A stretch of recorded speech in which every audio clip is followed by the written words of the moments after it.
This is Newswatch Quinte. Good evening. Welcome to this week's edition of Quinte Review. I'm Jamie Patterson. Over the next 30 minutes, we will take a look at the headlines and highlights which made news in southeastern Ontario over the last 7 days.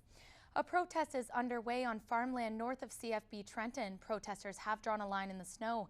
They have occupied the entrance to the farm, a portion of land where the federal government plans to take for the airbase expansion. Newswatch's Darren Davis paid a visit to the farm this week to survey the standoff. Over 16,000 signatures and growing. That's how many people have signed the online petition to support 86-year-old Frank Myers. Newswatch will continue to follow the story as it progresses. Two young men have pleaded guilty in a shocking case of a hit and run that left a Brockville student dead on the highway. 16-year-old Aaron Stevenson was struck by a vehicle while he was skateboarding on Highway 2 last September. As Newswatch's Megan Coulter reports, the suspects moved the body to try to cover up the crime. Over a dozen students in Belleville. It's been a great winter so far for local ice fishermen. A deep freeze has resulted in more huts than usual popping up on frozen waterways in the area. As Newswatch's Paul Soucy tells us, an increase in winter anglers has prompted a warning about ice fishing safety. Texting, putting on makeup, and eating, those are all considered distractions while you're driving. And Kingston police are watching out for it. Every month, police target a problem area for extra enforcement, and distracted driving is what they're focusing on this month.